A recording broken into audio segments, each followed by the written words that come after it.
Call 1218 or download the UPTCL app now. सारिफीन की खिदमत ही हमारी लीडरशिप का है नज़्ब-उल-ऐन, जिसकी वजह से हमें हासिल है आपका।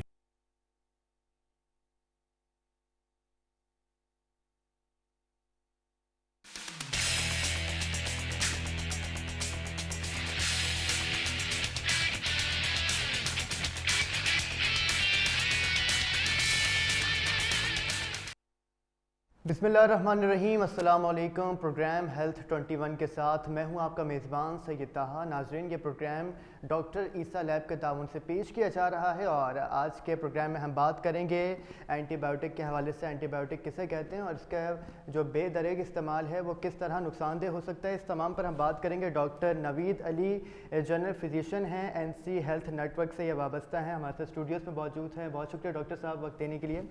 डॉक्टर साहब, ये बताइएगा कि एंटीबायोटिक सबसे पहले तो ये बताइएगा कहते किसे हैं? बिस्मिल्लाहिर्रहमानिर्रहीम, बहुत शुक्रिया आज आपने मुझे इस प्रोग्राम में शरीक किया।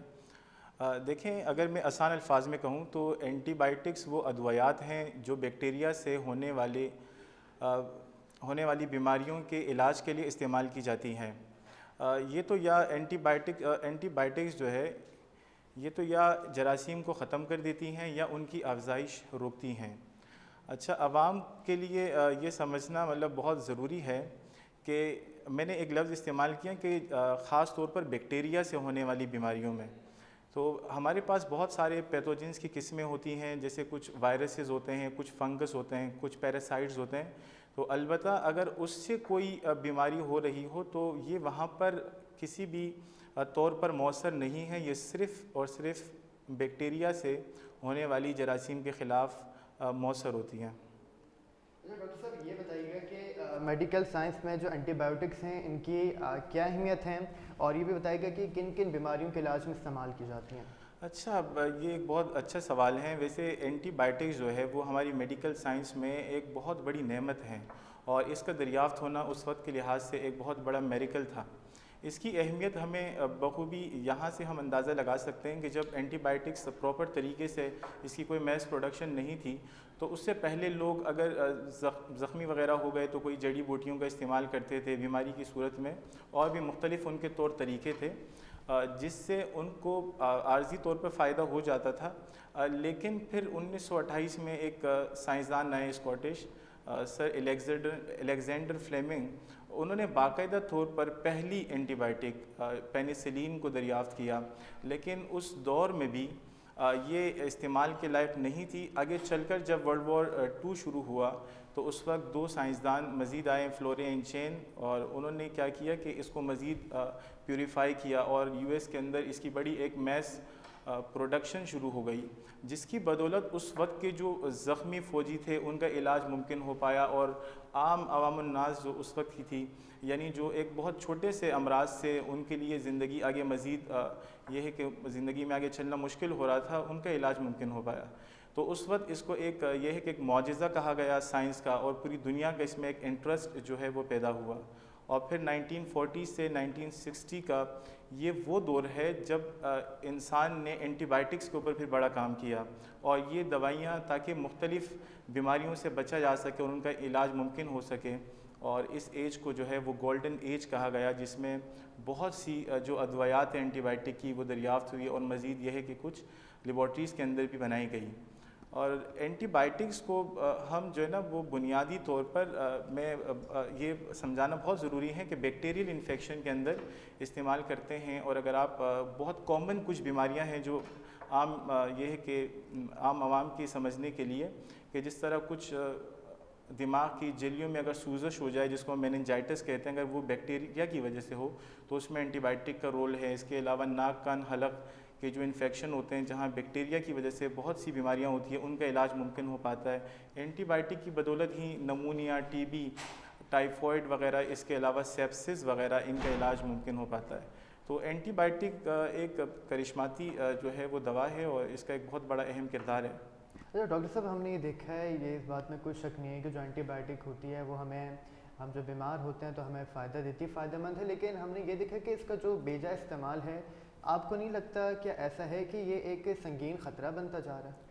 जी बिल्कुल, आपने दुरुस्त कहा। एंटीबायोटिक का गलत इस्तेमाल यानी इस इस्तिलाह को बयान भी किया जा सकता है कि आप अगर बिला ज़रूरत या डॉक्टर की प्रिस्क्रिप्शन के बग़ैर, या अगर डॉक्टर ने कोई दवाई प्रिस्क्राइब कर दी और उसके दौरानिए को मुकम्मल ना करना जो है, ये इसका गलत इस्तेमाल है यकीनन। और इस इस्तेमाल से क्या होता है कि जो एंटीबायोटिक आप पर काम कर रही थी अब वो काम नहीं करेगी, यानी वो एक अब आपके ख़िलाफ़ जो है वो मुदाफ़ियत पैदा कर देती हैं।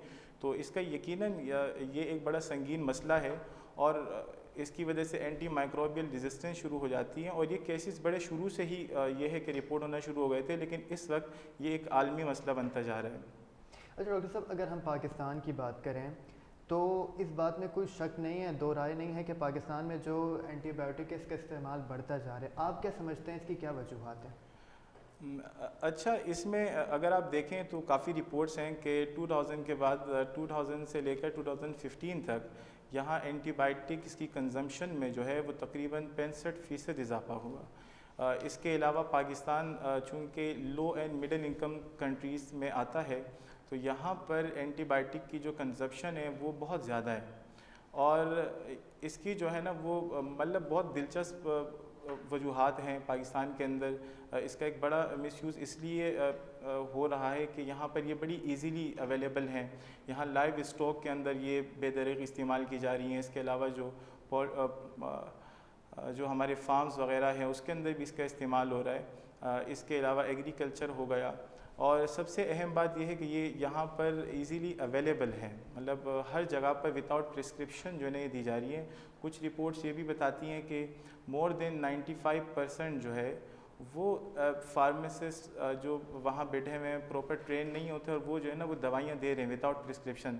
तो ये एक बहुत बड़ा जो है ये हमारे लिए मसला है। अच्छा डॉक्टर साहब, इससे एक जुड़ा एक सवाल मैं आपसे करना चाहूँगा कि हमने देखा कि कोई डॉक्टर जो है मरीज़ को एंटीबायोटिक देता है और उससे उसको अफाका हो जाता है, तो उसके घर में अगर कोई दूसरा शख्स है वो बीमार हो जाता है तो उसको अपनी मर्ज़ी से ही वो दवा यूज़ कर लेनी चाहिए या उससे पहले हमें कोई मराहिल तय करने पड़ते हैं, हमें अपना ब्लड टेस्ट करवाना चाहिए? ऐसा हो सकता है कि उसके ऊपर ये असर कर गई उस पर ना करे, तो इस तरह की कोई चीज़ होती है क्या? नहीं, बिल्कुल यकीनन होती हैं।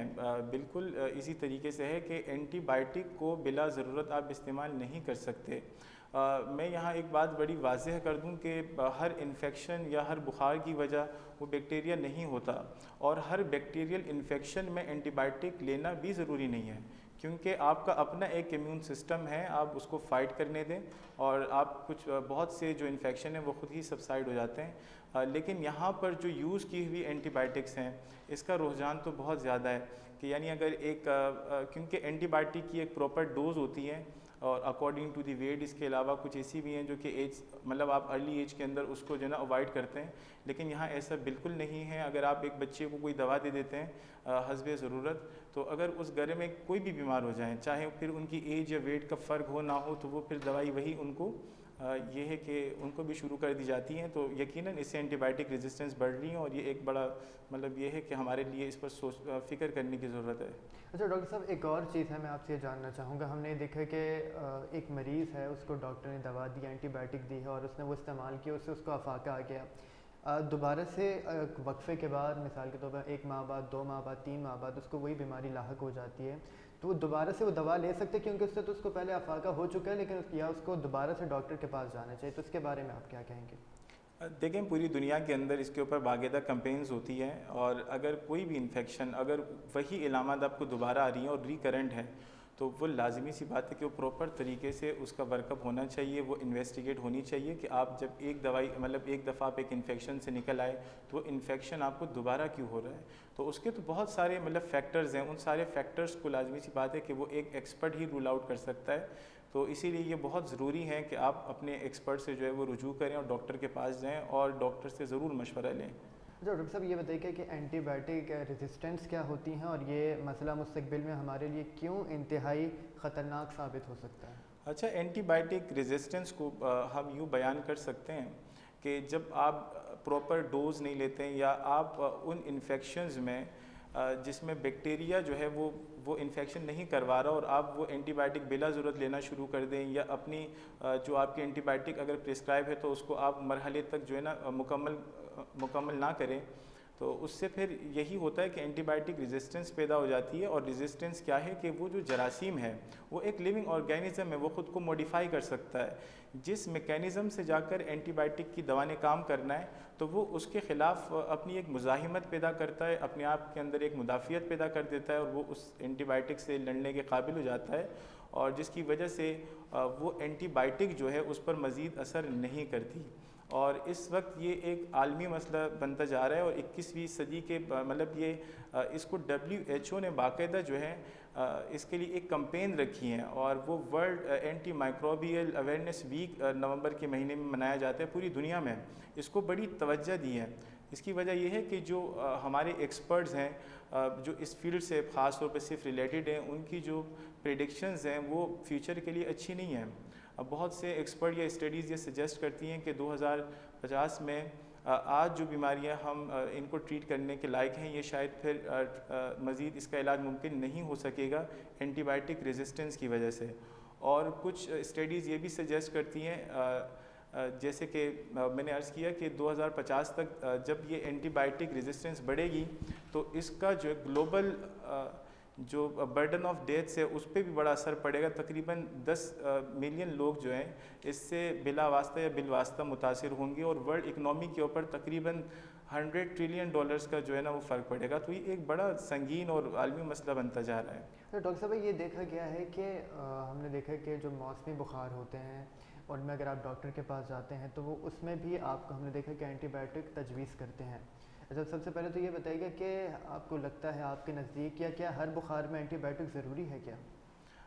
देखें हमारी यहाँ जो आप बदनसीबी समझ सकते हैं कि यहाँ पर प्रॉपर जो है वो प्रिस्क्रिप्शन नहीं है, सेल्फ़ मेडिकेशन बहुत ज़्यादा है, ख़ुद से दवा लेने का रुझान बहुत ज़्यादा है। इसके अलावा जो हमारे हेल्थ सेक्टर के अंदर आपने देखा होगा कि हर जगह जो अताई हजरात बैठे हैं उनको रोकने वाला कोई नहीं है, और वो बिला वजह की एंटीबायोटिक जो है ना वो प्रिस्क्राइब करते हैं।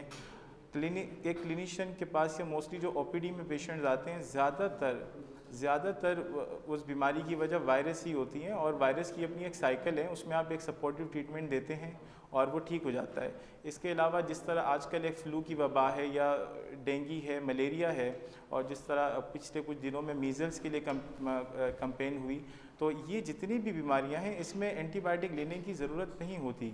लेकिन अगर आप बिला वजह एंटीबायोटिक लेना शुरू कर देंगे तो यकीनन रेजिस्टेंस पैदा होगी, और आगे चलकर ये जो इलाज है आज जो मुमकिन है, हम एक लो एंड मिडिल इनकम कंट्री में रहते हैं, तो ये ना सिर्फ इकनॉमी के ऊपर बहुत बड़ा बोझ बनेगा, बल्कि ये जो छोटे अमराज हैं जो जहाँ बैक्टीरियल अगर वजह है तो उनको ट्रीट करना तकरीबन नामुमकिन हो जाएगा, और मज़ीद महंगे से महंगा तरीन इसका इलाज होता जाएगा। अच्छा डॉक्टर साहब, हम ना थोड़ा बात कर लेते हैं साइड इफ़ेक्ट्स की।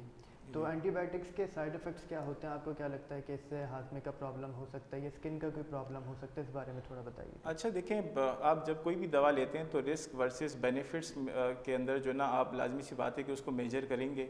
बाकी ये बात तो बिल्कुल लाजमी सी बात है, जितनी भी आपकी एलोपैथिक मेडिसिन हैं वो पहले से उनकी आप जो है ना वो कॉन्ट्रा इंडिकेशंस उनकी आप बाउंड्री सेट करते हैं, और अगर कोई एलर्जिक है उस ख़ास दवाई से तो फिर लाजमी सी बात है उसकी उस हिसाब से कॉम्प्लिकेशंस होती हैं। बाकी ये मतलब तकरीबन एंटीबायोटिक्स जो हैं वो उनकी अपनी जो है ना कुछ सेपरेट कुछ मेजर साइड इफ़ेक्ट्स होते हैं, लेकिन आप जब भी तजवीज़ करेंगे तो लाजमी सी बात है रिस्क वर्सेस बेनिफिट्स को देखते हुए करेंगे कि मरीज़ को इसका फ़ायदा ज़्यादा है। इसके अलावा मतली वगैरह का होना, उल्टी या कुछ में मोशन वगैरह, रेशेस का आ जाना, ये जो है ना कुछ एंटीबायोटिक्स की कुछ ख़ास जो है ना एक आम सी साइड इफ़ेक्ट्स हैं।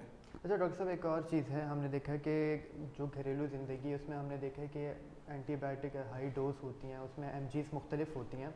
तो हमने देखा है कि हमारा जो मरीज़ होता है वो एंटीबायोटिक लेता जाता है, लेकिन उसके साथ मज़ीद जो आपने देखा है कि दूध का इस्तेमाल या जूसेस का इस्तेमाल है वो नहीं किया जाता। तो ये कितना ज़रूरी है, और अगर हम ये नहीं करेंगे तो उसके क्या नुकसान हो सकते हैं? अच्छा देखें, एंटीबायोटिक्स के लिए कोई ख़ास मतलब ये है कि इस तरह की कोई रिकमेंडेशंस नहीं होती कि आप जूसेस वगैरह इसके साथ लें।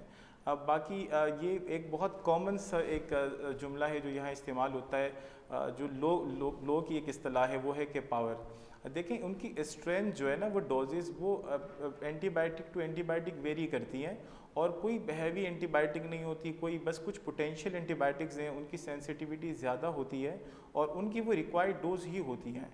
तो जब आप वो एक रिक्वायर्ड डोज उसकी लेंगे तो लाजमी सी बात है वो इफ़ेक्ट प्रोड्यूस करेगा, वरना फिर लाजमी सी बात है अगर आप वो एंटीबायोटिक की रिक्वायर्ड डोज नहीं लेते तो फिर वही बात आती है कि आपका जो बैक्टीरिया है वो उसके ख़िलाफ़ रेजिस्टेंट हो जाएगा, तो फिर आगे चलकर वो उस पर जो है वो मौसर नहीं रहेगा।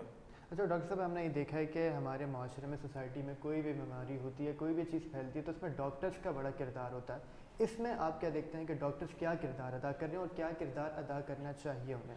अच्छा, यहाँ डॉक्टर्स का रोल जो है वो बड़ा एक वाइटल रोल है।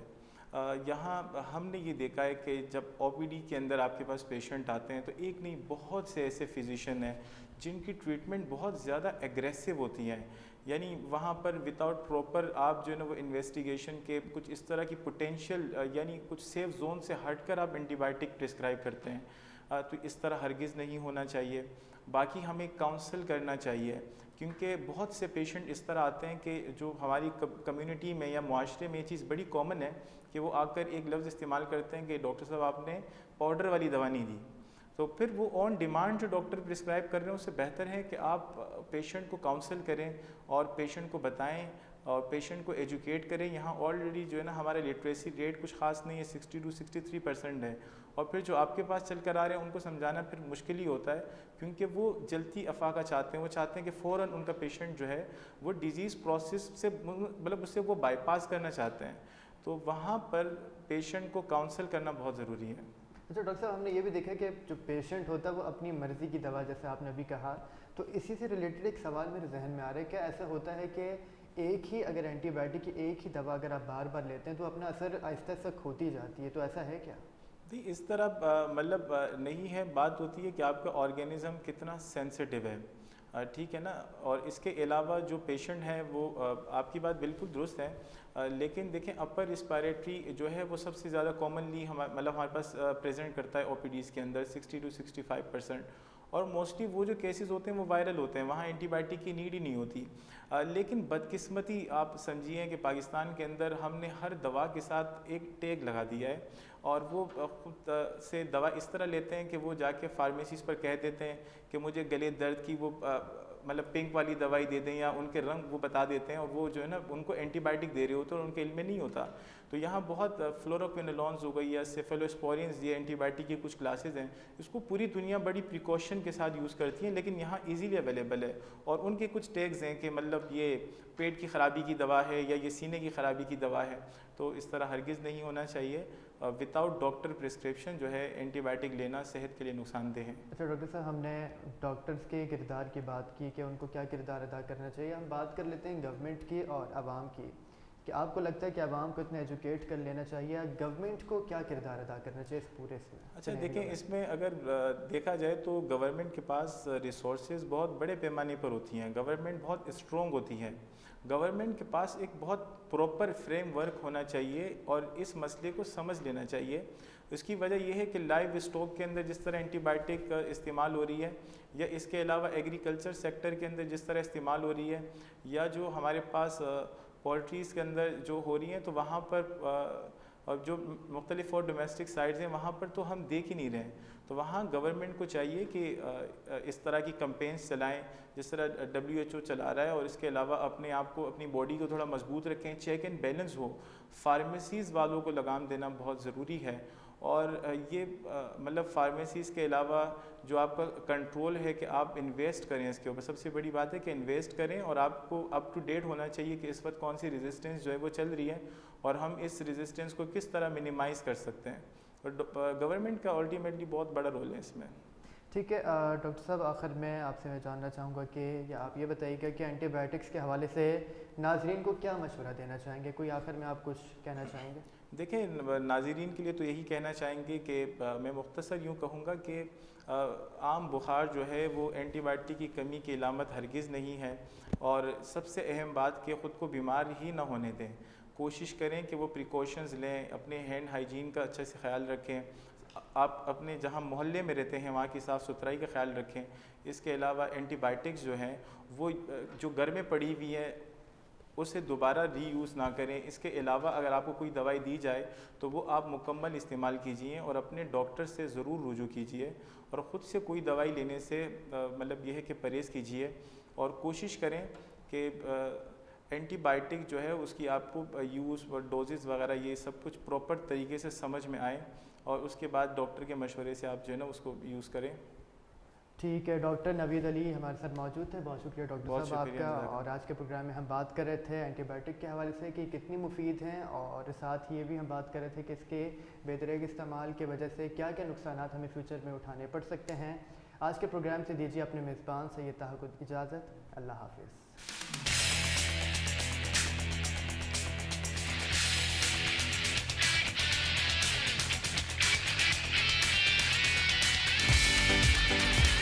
मुझसे बराह रास्त बातचीत अपने सवालात के जवाब के साथ।